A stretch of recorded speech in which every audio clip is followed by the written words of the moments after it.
ఈరోజు వైఎస్ రాజారెడ్డి గారి శత జయంతి.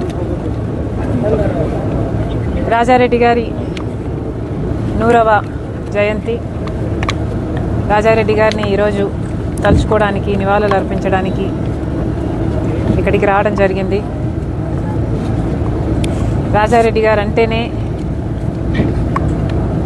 ధైర్యం, సాహసం, పట్టుదల లాంటి పదాలు గుర్తొస్తాయి. సాహసానికి మారుపేరుగా నిలిచారు రాజారెడ్డి గారు. రాజారెడ్డి గారు రాజశేఖర్ రెడ్డి గారిని మలచడంలో కూడా ప్రజా నాయకుడిగా రాజశేఖర్ రెడ్డి గారు అంత లెజెండ్ అయ్యారు అంటే ఆ ప్రోత్సాహం అంతా రాజారెడ్డి గారిదే. అందుకు మరొకసారి రాజారెడ్డి గారికి మనస్ఫూర్తిగా నివాళులు అర్పిస్తూ, అంతేకాదు రాజారెడ్డి గారు ఒక ప్రజానాయకుడు, ప్రజాసేవలో కూడా గొప్ప చిత్తశుద్ధిని చూపినవాడు రాజారెడ్డి గారు.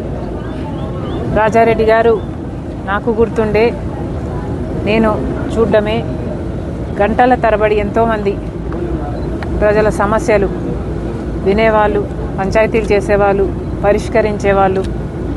రాజారెడ్డి గారు ప్రజాసేవలో హాస్పిటల్ కట్టారు, పాలిటెక్నిక్ కాలేజ్ కట్టారు, degree college, junior girls college, ఇలాంటివి ఎన్నో చేశారు రాజారెడ్డి గారు. అలాంటి వాడు నిజంగా ప్రజానాయకుడే. ప్రజల గుండెల్లో ఇప్పుడే కాదు, చిరస్థాయిగా నిలిచిపోయే వాళ్ళల్లో ఒకరు వైఎస్ రాజారెడ్డి గారు. మరొకసారి ఆయన సాహసాన్ని, ప్రజాసేవలో ఆయన చిత్తశుద్ధిని, ఆయన ఆడబిడ్డలను చూసుకునే విధానాన్ని, వీటన్నిటినీ మరొకసారి తలుచుకుంటూ ఆయన ఒక స్ఫూర్తిగా నిలుస్తారు.